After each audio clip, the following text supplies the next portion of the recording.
Hello, and welcome back to the High School Wrestling Rule video series here on YouTube. For those of you that don't know, my name's Alex Green. I'm a high school wrestling official in Kentucky. This is my 13th season. I'm a level 3 official, which means that's the highest you can go in Kentucky. We know some states are level 1 is the highest, but in Kentucky, level 3 is the highest. And for those of you that do know me and have been following the channel, I've been good. Thank you for asking. This video, as you saw by the thumbnail and the link you clicked on, this is a video for new officials, new wrestling officials. We want to try to give the best information as we possibly can to you, and also want to tell you to go back and watch the videos in this playlist. You need to start at video 1, work your way down through. Now you can start watching this one, complete it, and then go back and watch. I am going to have a video on the rule changes and a separate video for the 2019-2020 points of emphasis. That way everything's kind of broken up. We know a lot of things changed this year. We want to make sure you guys have the information, but also we want to make sure that new officials are getting trained properly in how to officiate, how to referee. We know that's a problem that a lot of people are having, is they know the rules. They may even wrestled in high school, wrestled in college, but when it comes to refereeing or officiating, they're like a lost ball in high weeds. So hopefully this video will help you out. If you've not done so already, hit the subscribe button down to your left, little red and white triangle. Share this video, let somebody know about it, and let's do this. Before we go on any farther, I want to say thank you to Mr. Josh Stepp for letting me use his gym here at the East Kentucky Combat Club, located in Paintsville, Kentucky. Josh has a soft spot in his heart for wrestling. He was a 1999 Kentucky State Champion. Also won the most outstanding wrestler that year. Must have been a pretty weak field though, Josh. I'm kidding, you know I love you. But the gym here in Paintsville, Kentucky, he's glad me let me use. So if you're in this area and you would like some extra work or some off-season work or some drills, come into his gym. I'm going to link the Instagram, Facebook accounts in the description below, so you can step your game up. I promise you Josh will help you improve your wrestling game. But this is the 2019-2020 wrestling rule book. What we're going to work on, or this video is going to cover, is basically it's going to be Rule 3, Section 1, which is referees and their duties. Now, like I said in the intro to this, you need to go back and watch the videos that are already in this playlist. If you want to stop the video here, go back and watch them. You will have a plethora of information to learn how to officiate. But some things I didn't cover in that, not because I didn't want to, because I wanted to make it its own video, but time just got away from us. We got busy every Saturday, every couple nights a week. We were at a wrestling duel or a tournament, and just didn't get a chance to film everything I wanted, so that's why I wanted to do it the first one out of the chute. If you are a new referee, I want you to be ready to step on the mat and feel confident. Now, you are going to make mistakes. Go ahead and put that in your mind. You will mess up. You will not get every call correct. Nobody does. I have not. It's just the way it is. Go ahead and accept that, and the more fun you will have. This should be fun. Refereeing should be fun. Now we know there's a lot of movements online, and a lot of state associations have made it to where the parents, we know that parents and fans are causing a lot of referees to leave the sport or not even licensed at all, or just cancel going to certain schools, say they're sick or they're injured, they can't make it for whatever reason. Officiating should be fun. If it's not fun to you, then you're probably in the wrong sport or in the wrong business. Are people going to voice their complaints? Yes, they are. I have a video on that you can watch. Coach misconduct, conduct of fans, participants, team personnel. Just because somebody pays admission to get into a meet does not give them the right to yell, cuss, scream, holler, act like an idiot and get away with it.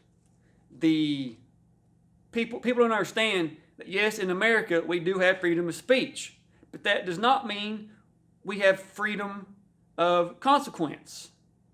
So you need to be the bigger person. if a team personnel, a wrestler, a coach, statistician, athletic trainer, doctor, anybody along those lines gets out of line, you have the jurisdiction, if they meet the criteria, to get hit with a flagrant misconduct, coach misconduct, or unsportsmanlike conduct. Now, if it's a fan, you need to let the home management, the home game management, take care of that issue. Whether it's the athletic director, principal, superintendent, AD, head coach of that school, whether we have to get law enforcement involved, depending on the situation, let them handle with removing a fan, a spectator from the event. That is not what we can say, we need this person removed before wrestling is going to continue. We need the man up in the second row wearing the blue hoodie with the hat on, needs to be removed before we continue. That's your prerogative. You're not the one that's supposed to go over to him and eject him. You need to point him out, let the proper authorities handle that, and then move on with the tournament, move on with the meet. We're going to start off basic. Now, Rule 3, Section 1, the equipment that a referee has to have. If you watch video 1, or if you know anything about wrestling, wrestling has two colors, green and red. When you buy a set of wristbands, the wristband should come with a green and a red. Green is home, red is away. So if you know somebody that owns a referee official supply company, tell them to give me a holler. I'd love to have somebody sponsor the channel. I've reached out, and these videos are getting tons of views. People are missing out with not getting their product seen. That's all I'm going to say about that. But you need a green and a red wristband. They're not that expensive. To get one, there's plenty of websites. Like I said, if you know somebody wants to sponsor the channel, be more than happy to put their product on and give them some business. You also need a random draw bag for weights. Now, it's also in my weigh-in procedures, where we start at 220. Every weight's in here.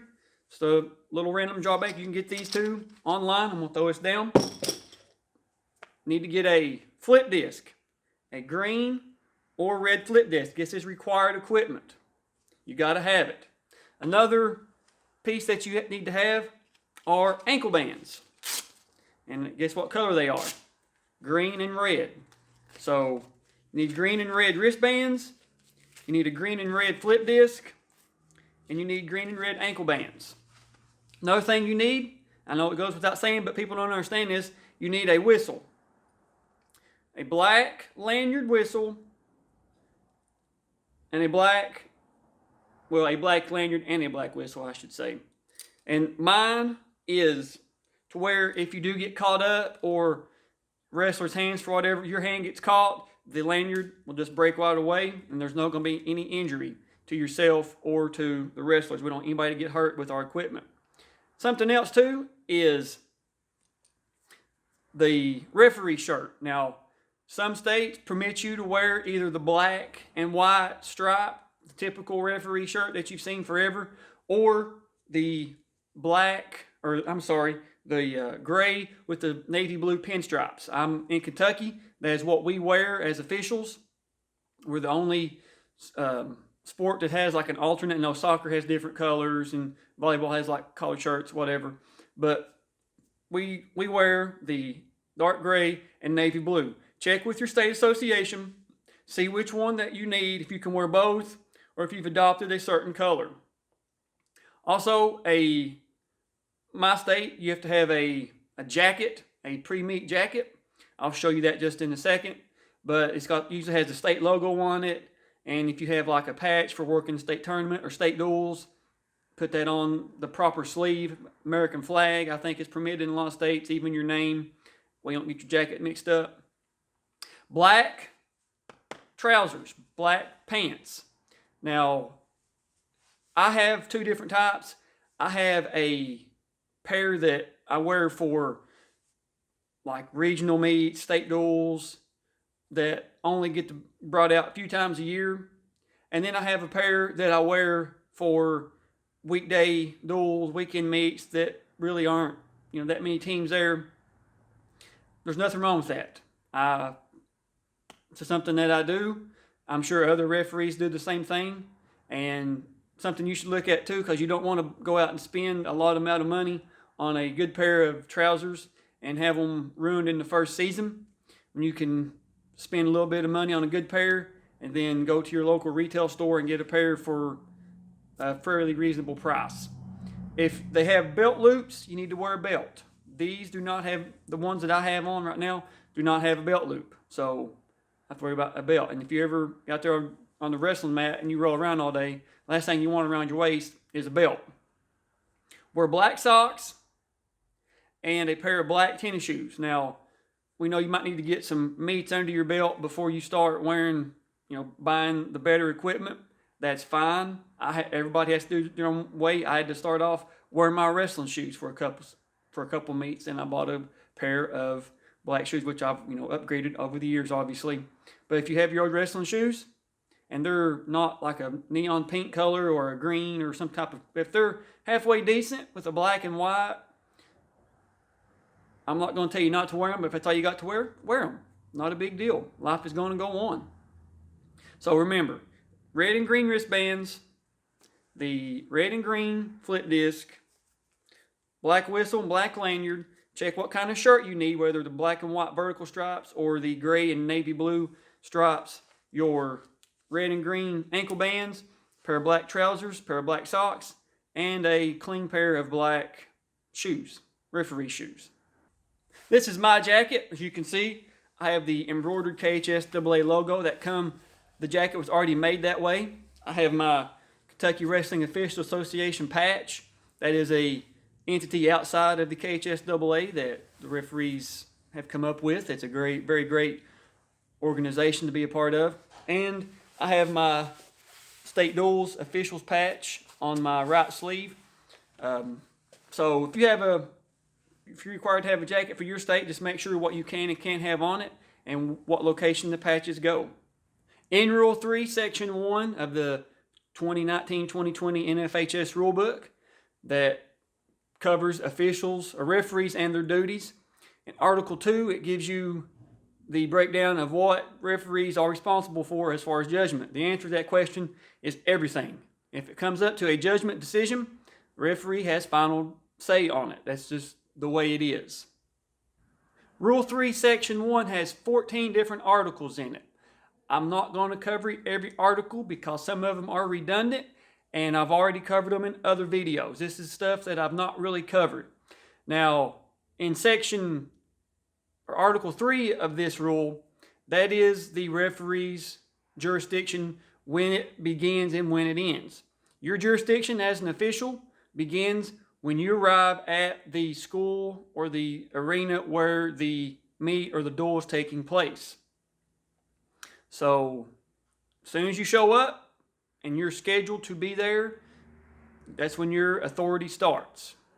When your authority ends is after you sign the duel sheet or the score sheet for the last duel, or you sign the last bout sheet at an individual tournament.